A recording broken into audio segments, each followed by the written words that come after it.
Namaskar. A warm welcome to World News and Indian Perspective on All India Radio. This is Renuka and with me is Nishit Kumar, bringing glimpses of the major developments of the day from across the globe. Over the next half an hour, we shall bring you the latest from the world of politics, economy, sports, entertainment and more. The headlines. Russia and Ukraine talks find no breakthrough on ceasefire and humanitarian issues in Turkey today.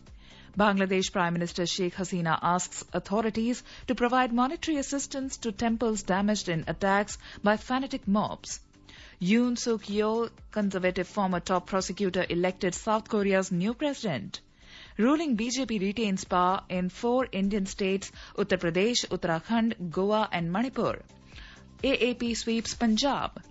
Kindabi Srikanth moves into quarterfinals of German Open Badminton tournament. And in the ICC Women's World Cup, New Zealand defeat India by 62 runs at Seddon Park in Hamilton.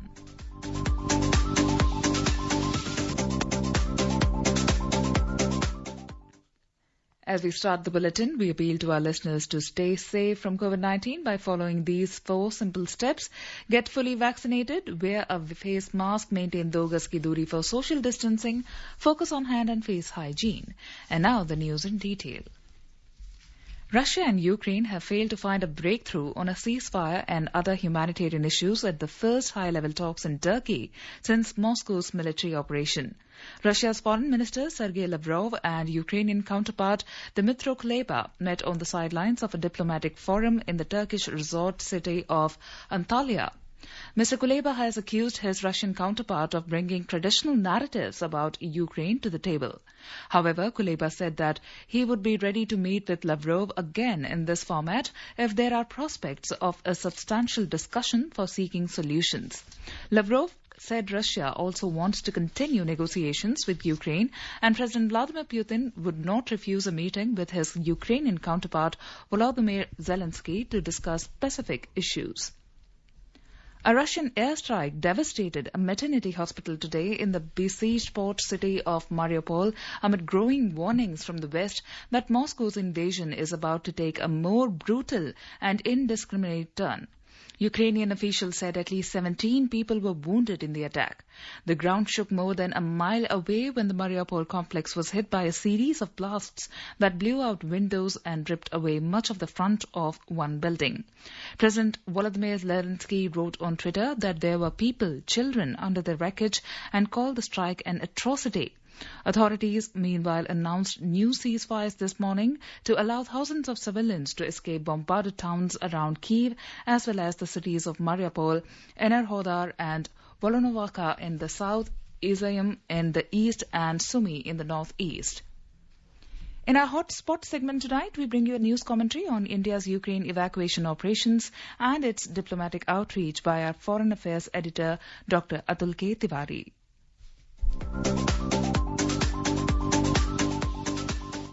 As the conflict between Russia and Ukraine rages on well into its second week, India is continuing to focus on evacuating her nationals and also those from other countries. India is providing humanitarian assistance and is also involved in deft diplomacy to end the conflict and bring both sides to the negotiating table. India has always maintained that talks are the only way forward and that war is no solution to vexed issues.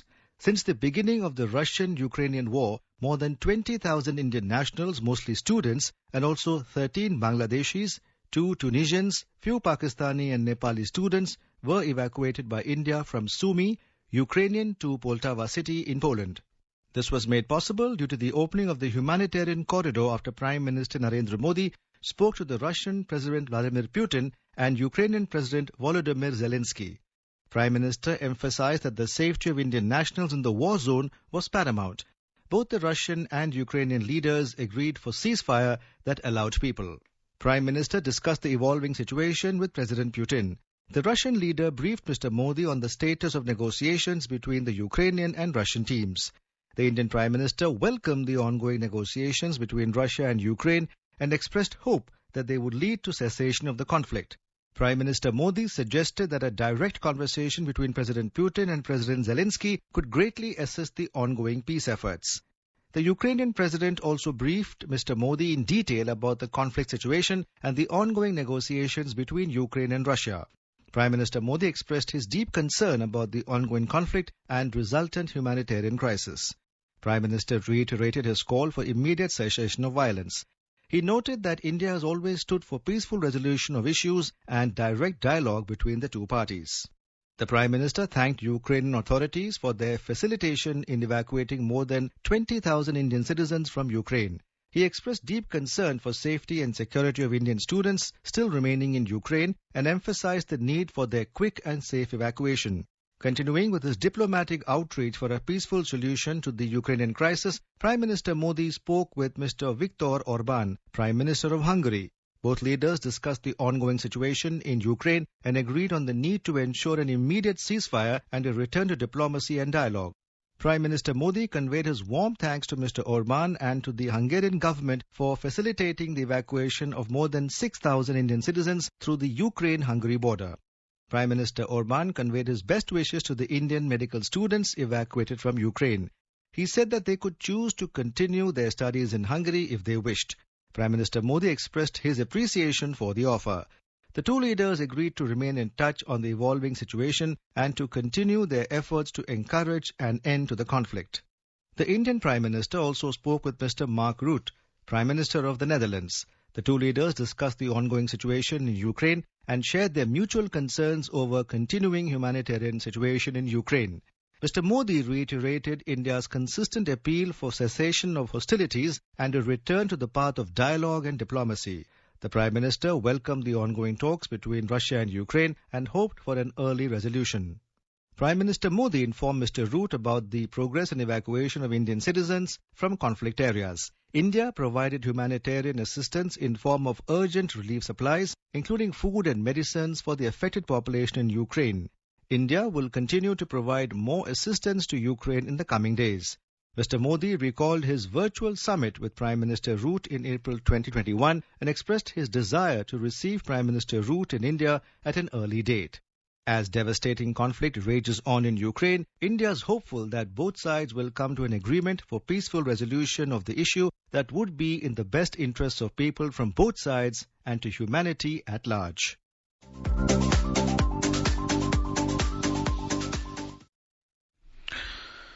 Prime Minister Sheikh Hasina has asked Bangladesh authorities to provide monetary assistance to the temples, puja mandaps and business establishments of the Hindu community damaged in the attacks by fanatic mobs during Durga Puja last year.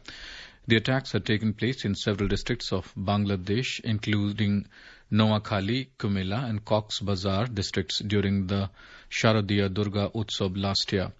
PMO Secretary Mohammad Tafazzal Hussain Mia told official news agency BSS that the government will hand over checks for Taka 44.75 lakh soon to 31 temples and business houses of the Hindu community from the Prime Minister's Relief and Welfare Fund at the directive of Prime Minister Sheikh Hasina.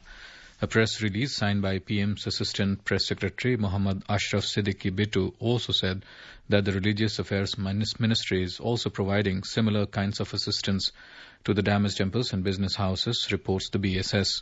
Religious places of the minority Hindu community, business establishments and houses were attacked by mobs during the Durga Puja last year across Bangladesh, leading to damage to property and vandalism of temples. Yoon Suk Yeol, a conservative former top prosecutor, was elected South Korea's new president today, defeating his chief liberal rival in one of the country's most closely fought presidential elections. With more than 98% of the ballots counted, Yoon had 48.6% of the votes against his rival Lee Jae-myung's 47.8%. Yoon is to take office in May and serve a single 5-year term as leader of the world's 10th largest economy. Earlier, Lee, a former governor of Gyeonggi province, conceded his defeat at his party's headquarters. The election boiled down to a two-way showdown between Yoon from the opposition People's Power Party and Lee from the governing Democratic Party. The election comes as South Korea has been grappling with an Omicron-driven COVID-19 surge. The ruling BJP retains power in the 4 Indian states, Uttar Pradesh, Uttarakhand, Manipur and Goa, while Aam Aadmi Party is wresting power from the incumbent Congress party in Punjab in the recently concluded assembly elections. In Uttar Pradesh, BJP has won in 156 seats and Samajwadi Party has won in 55 seats. Others have won in 19 seats. Of the trends available, the ruling BJP has taken lead in 100, while SP is leading in 55. Others are leading in 18 seats. Prominent candidates who are leading by huge margins and are on the way to victory include Chief Minister Yogi Adityanath is leading by over 1 lakh votes. Former Uttarakhand Governor Baby Rani Maurya is leading from Agra Rural. SP Chief Akhilesh Yadav leading from Karhal seat. In Punjab, the Aam Aadmi Party has won assembly election with a thumping majority. The Election Commission has declared results of all the 117 seats. The AAP has won 92 seats, Congress 18, SAD 3, BJP 2 and Independent and others 1 each. Many prominent politicians were humbled by Aam Aadmi Party candidates. These included senior SAD leader, 11-time MLA and 5-time Chief Minister Prakash Singh Badal, Congress State President Navjot Singh Sidhu, SAD leader Bikram Singh Majithia, Chief Minister and CM phase of Congress Charanjit Singh Chani, 4-time MLA Captain Amrinder Singh, SAD President and former Deputy CM Sukhbir Singh Badal, Finance Minister Manpreet Badal, Deputy CM Om Prakash Soni and so many others. BJP State President Ashwani Sharma has won from Pathankot constituency. AAP convener Arvind Kejriwal has congratulated Bhagwant Mann and thanked the people of Punjab for their support. Congress spokesman Surjewala said that the party accepts the mandate of the people. In Uttarakhand, counting for the state assembly elections is still underway. Out of the 70 assembly seats, BJP has won 47 and leading in 5 seats. Congress bagged 17 and is leading in 1. Others have won 4 seats. The Congress senior leader and former leader of opposition Pritam Singh and BJP state party chief Madan Kaushik have both retained their seats. Meanwhile, Congress leader and former Chief Minister Harish Rawat, BJP CM phase and senior leader Pushkar Singh Dhami and AAP's CM phase Ajay Kothiyal have been defeated. Union Minister and State Election in charge Prahlad Joshi said that under the able leadership of Prime Minister Narendra Modi, BJP has won elections by majority in 4 out of 5 seats. In Manipur, results have been declared for 53 seats. BJP has won in 26 seats, NPEP has won 6 and NPF and Congress have won 5 each and Independents and others in 11. Trends are available for 7 seats. Ruling BJP is leading in 5 and NPEP 2 seats. Chief Minister N. Biren Singh has won from Haingang constituency comfortably. Prominent Congress leader N. Loken Singh lost to BJP candidate T. Basantakumar Singh from Nambol constituency. Nemcha Kipken of BJP has won from Kangpokpi constituency. In Goa, results have been declared in all the 40 seats, out of which 20 have gone in favour of BJP. 11 for Congress, Independent 3 and others 2. Aam Aadmi Party and MAG have won 2 each. Goa Chief Minister and BJP candidate Pramod Sawant has won Sanquillim Assembly seat. Exuding confidence, Goa Chief Minister Pramod Sawant claimed that Bharatiya Janata Party is set to form a government in the state. Speaking to reporters today, Sawant said the credit for this win goes to the party workers. BJP will form the government in Goa. Mr. Sawant also said that independent MLA Chandrakant Shetye has extended support to BJP. Prime Minister Narendra Modi has said the 5 states' assembly election results have put a stamp of approval on BJP's pro-poor and pro-active governance. Addressing party Karyakartas at party headquarters in New Delhi this evening after emerging victorious in 4 states, Mr. Modi said despite being in government in 3 states, Uttar Pradesh, Goa and Manipur, the vote share of BJP has increased. He said in Goa, BJP has emerged as the single largest party. Mr. Modi said even after being in power for 10 years, the number of BJP seats in the state has increased. He said BJP has created history in Uttarakhand too. The Prime Minister said Uttar Pradesh has given many Prime Ministers to the country, but this is the first instance that a Chief Minister who has completed a 5-year term has been re-elected. He said after 37 years, no government had returned to power in Uttar Pradesh for the 2nd time in a row. Mr. Modi said over the years, the government has not only improved the governance ambulance delivery system, but also brought transparency in the entire process.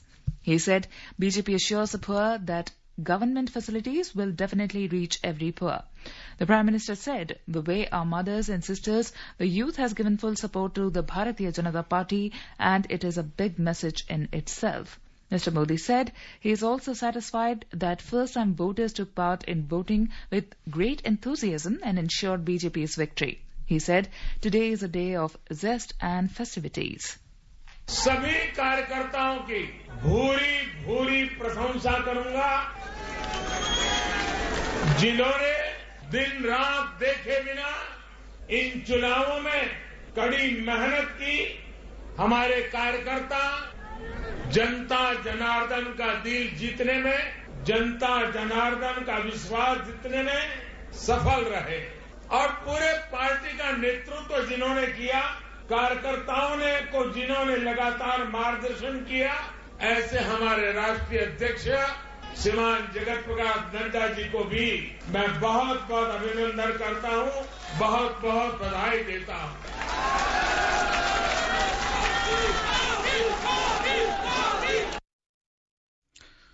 Addressing people at the BJP UP headquarters in Lucknow, Yogi Adityanath said that the party is set for victory in Uttar Pradesh, Uttarakhand, Goa and Manipur, thanks to the policies and commitment of Prime Minister Narendra Modi. भाइयों बहनों, प्रधानमंत्री मोदी जी के यशस्वी नेतृत्व में आज पूरे देश के अंदर उत्तर प्रदेश, उत्तराखंड, मणिपुर और गोवा में भारतीय जनता पार्टी की प्रचंड बहुमत की सरकार बनने जा रही है। इन 4 राज्यों में प्रधानमंत्री मोदी जी के विकास और सुशासन को एक बार फिर से जनता जनार्दन ने अपना आशीर्वाद दिया है। Senior BJP leader and Union Home Minister Amit Shah has expressed gratitude to the people of Uttar Pradesh, Uttarakhand, Manipur and Goa for reposing their faith in the BJP. In a series of tweets, Mr. Shah saluted people of Uttar Pradesh for their unwavering faith in Prime Minister Narendra Modi's leadership in 2014 and 2019 Lok Sabha polls and 2017 and 2022 Assembly polls. Information and Broadcasting Minister Anurag Thakur today said people have voted for the BJP in Uttar Pradesh irrespective of their caste, class and religion. Talking to media on the BJP's performance in the Uttar Pradesh Assembly polls, Mr. Thakur said people have placed their faith in the leadership of Prime Minister Narendra Modi and Uttar Pradesh Chief Minister Yogi Adityanath. Yogi ji ने जो कानून व्यवस्था को सुधारने का काम किया, गरीब कल्याणकारी योजनाओं को जन जन तक पहुंचाने का काम किया और जो विकास को जो नई रफ्तार दी है, कहीं न कहीं कानून व्यवस्था, गरीब कल्याण और विकास, ये मुद्दे जनता में बहुत बढ़ चढ़ कर थे। लोग मानते थे कि हमारा उत्तर प्रदेश आगे बढ़ा है और मोदी जी की लोकप्रियता जो पूरे उत्तर प्रदेश में देखने को मिली, हर वर्ग के, हर जाति धर्म के लोगों में गरीब से गरीब व्यक्ति ने दिल खोलकर मोदी जी और योगी जी को अपना आशीर्वाद दिया है। This is All India Radio giving you the news. For quick news updates round the clock, follow us on Twitter at AIR News Alerts.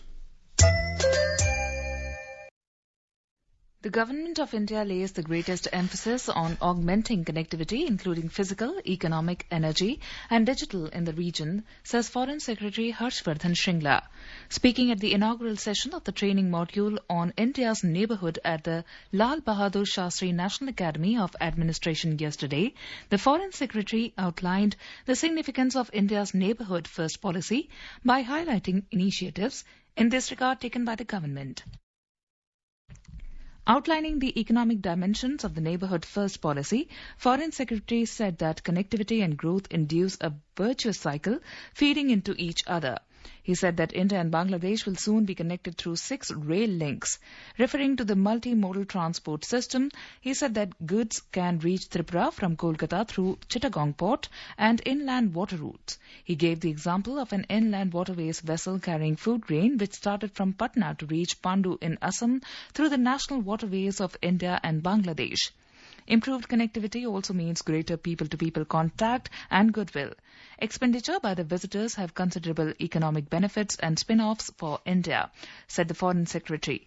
He said that a key differentiating feature of India-supported projects in the neighbourhood is their people-centric nature. Speaking about the energy connectivity, Harshvardhan Shringla said that an India-Bangladesh friendship pipeline is under construction and an LNG cross-border pipeline and LNG terminal are being explored. He said that India's energy grids are increasingly being integrated with those of its neighbours.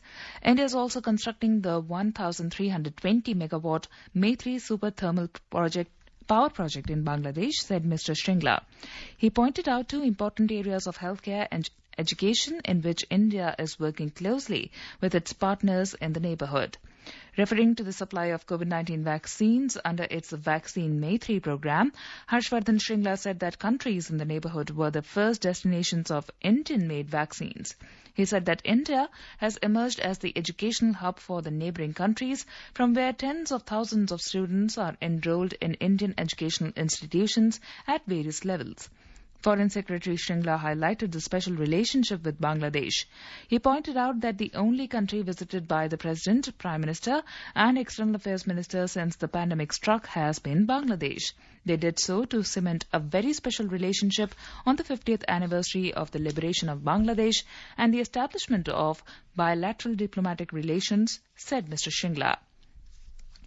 India's COVID-19 vaccination coverage has crossed 179 crore 69 lakh today. The Health Ministry said more than 14 lakh 74,000 vaccine doses were administered today. More than 2 crore 10 lakh precaution doses have been administered for the identified categories of beneficiaries, healthcare workers, frontline workers and people over 60 years of age.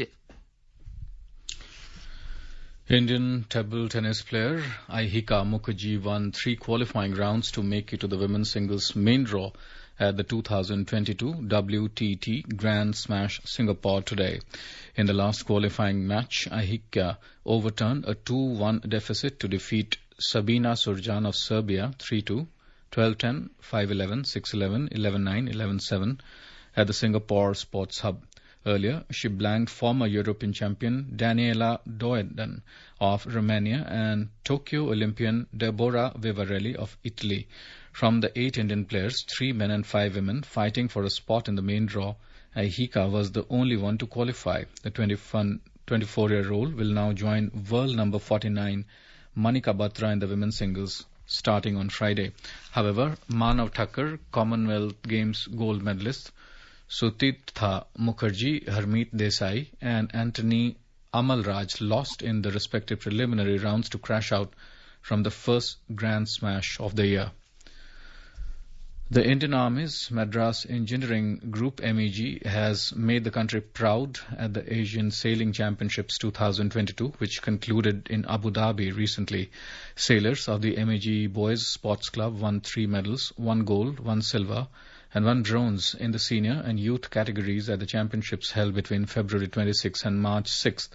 Of the 8 sailors who participated in the senior and youth categories, Tokyo Olympian Subedar Vishnu Sarvanan bagged gold in the laser standard category.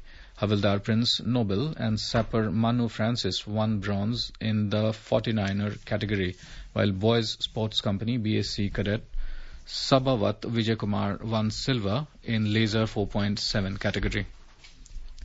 In German Open Badminton, 2-time Olympic medalist PV Sindhu suffered a shock defeat to lower-ranked Zhang Yi-Man of China in the second round to bow out of the German Open Super 300 Badminton tournament today. The 7th seed Sindhu, a 2019 world champion, lost 14-21, 21-15, 14-21 to Zhang in a match that lasted 55 minutes. However, Kidambi Srikanth moves into the quarterfinals by beating world number 27 Lu Guangzhou. During the match, he outclassed his Chinese opponent in 3 tied games, 21-16, 23-21, 21-18 in 67 minutes. In the ICC Women's World Cup, New Zealand defeated India by 62 runs at Seddon Park in Hamilton today.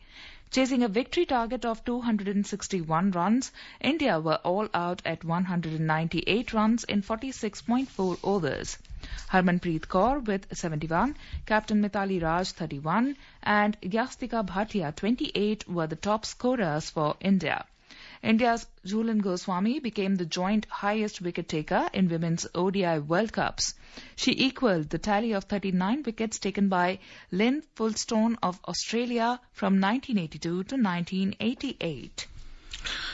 In the United States, the Centers for Disease Control and Prevention is developing guidance that will ease the nationwide mask mandate on airplanes, buses, and other mass transit next month, according to a U.S. official. But the existing face covering requirement will be extended through April 18th. The requirement, which is enforced by the Transportation Security Administration, had been set to expire on March 18th, but was extended by a month to allow the Public Health Agency time to develop new, more targeted policies. The requirement extends to planes, buses, trains, and transit hubs. The Hungarian parliament has elected Katalin Novak, a close ally of Prime Minister Viktor Orban, as the EU member's first ever female president. Novak, who most recently served as a Minister for Family Policy, portrayed her election on Thursday as a victory for women. She was elected to the mostly ceremonial role by 137 votes to 51 in the parliament, dominated by Orban's right-wing Fidesz party, ahead of the opposition challenger Peter Rona, an economist.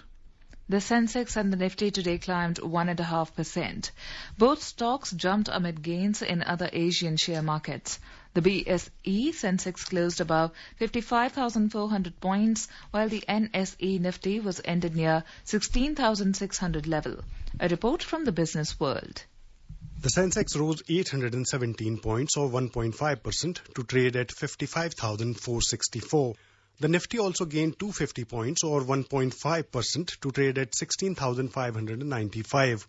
Amongst global markets, most emerging Asian markets today climbed as a sharp plunge in oil prices overnight allayed concerns over a spike in inflation, while investors gauged developments in the Ukraine crisis.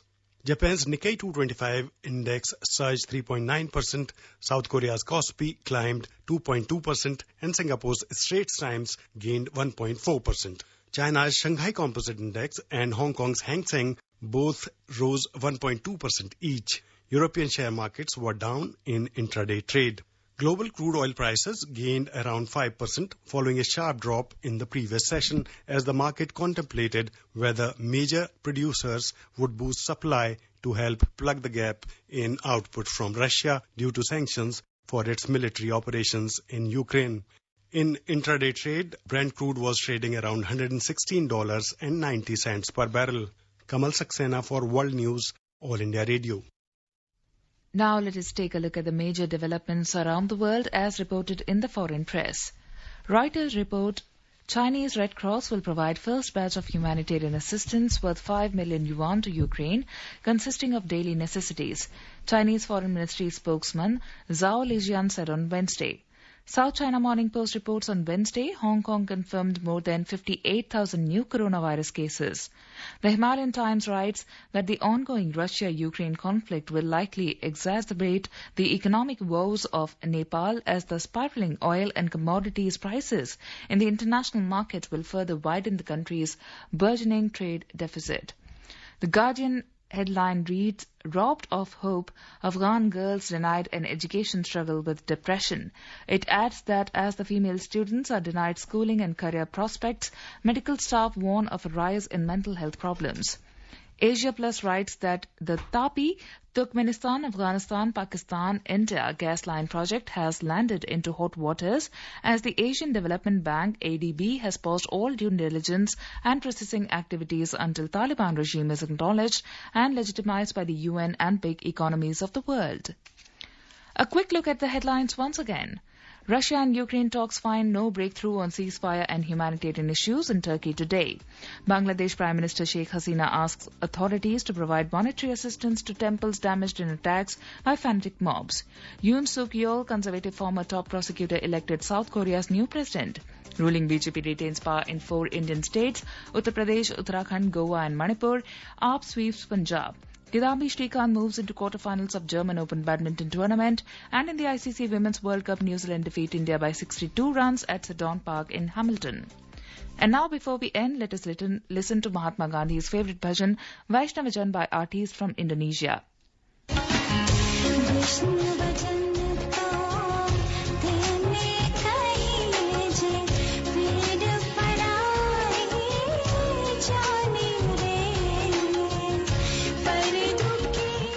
And with that, we end this bulletin. We'll be back at the same time tomorrow with the next edition of World News.